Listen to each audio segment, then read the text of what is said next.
Гудамж талбай нэр өөрчлөх тухай тогтоолыг засгийн газрын хамгийн газрын дарга гэрэлч болон өчигдөр болсон нийслэлийн иргэдийн төлөөлөгчдийн хурлын тэргүүлэгчдийн хурлаар танилцуулсан. Уг тогтоолд Сүхбаатарын талбай нэрийг Чингисийн талбай болгон өөрчлөх тухай тусгагдсан байсан бөгөөд 7 тэргүүлэгчдийн санал нэгдснээр талбай нэр өөрчлөлтөөр батлагдсан. Харин өнөөдөр Монгол Ардын намын гишүүд төлөөлөгчид уг асуудлыг хууль зөрчсөн асуудал гэж үзэж байна. Өчигдөр нийслэлийн иргэдийн төлөөлөгчдийн хурлын тэргүүлэгч 7 хүний саналаар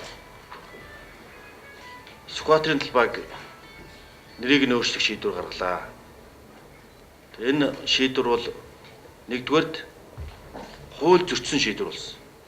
Хоёрдугаарт Монголын бүхэл бүтэн 3-4 үеийнхний итгэл үнэмшил, бахархал, эх оронч үзлийн үнд зүйл болсон энэ түүхийн дурсгалт газрын нэрийг 7 хүний саналаар өөрчлөж шийдэж байгаа нь ёс зүйн хувьд, үзэл баримтлалын хувьд, ардчилсан зарчмын хувьд хүлээн зөвшөөрж боломгүй үйлдэл боллоо гэж үзэж байна. Тэгээ ер нь энэ чон борооноор гихчээр ард иргэд амарсан, хүмүүсийн анхаарал сарнсан энэ үеэр ийм нэг хулгай маягтай шийдвэрийг хуумгай хурдан оруулж ирээд 30 минутын дотор оруулж ирж шийдчихдэг асуудал энэ биш ээ. Энэ бол зөвхөн нэг нэршлийн тухай асуудал биш. Энэ бол Монголын үндэсний эх оронч үзэл бахархлын асуудал. Яах вэ энэ талбай, энэ хөшөө Сүхбаатар гэдэг хүний нэртэй байж болно. Гэхдээ цаана нь юу байна вэ гэвэл дор хаяж 3 үе олон сайхан монголчуудын амь нас, амьдрал, хувь заяа, ажил үйл нь байгаа юм.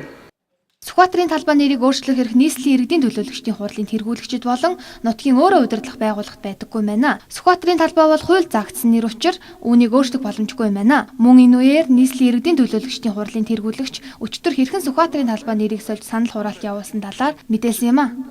Өчигдөр Сүхбаатар жанжны нэрээр нэрлсэн нийслэл Улаанбаатар хотын төв талбайг өөрчлөх асуудлыг бол ямар ч одоо хэлцэх асуудлын жагсаалтанд байхгүйгээр гинтхэн оруулж ирэл тэгэл олонхоороо шийдвэрлсэн асуудлыг хэлэлцэнэ гэж анх одоо асуудал оруулж ирэхэд нь хэлэлцэж болохгүй олон хууль зөрчих юм байна. Ядаж л одоо нийслэлийн иргэдийн хурлын тэргүүлэгчдийн хуралдааны дэгийг зөрчиж байна. Асуудлыг ингэж оруулж ирж болохгүй гэхэд л олонхоороо түрээд асуудлыг хэлэлцэхгүй яах вэ гэдэг дээр гар өргөл санал аваад олонхоороо хэлэлцэнэ гэд тэгээд одоо олонхоороо хэлэлцээд одоо шийдвэр гарсан. Монгол Ардын намын гишүүд төлөөлөгчдийн үзэж байгаагаар Монголын нэг түүхийг нөгөөгөөр солих нь байж боломгүй. 1921 он Жанжин Сүхбаатарын түүх байгаагүй бол өнөөдөр байхгүй гэж үзэж байлаа. Тиймээс энэ буруу үйлдэлээ баллуурдахыг шаардаж байгаа гэж Монгол Ардын намынхан хэллээ. Ямар ч тач Монгол төмний цуглах дуртай хайр хүндэтгэл болсон Сүхбаатарын талбай хуучин нэрээр нь үлдээх үү, эсвэл Чингисийн талбай болох уу гэдэг нь эрх мэдэлтнүүдийн шийдвэр болж үлдлээ.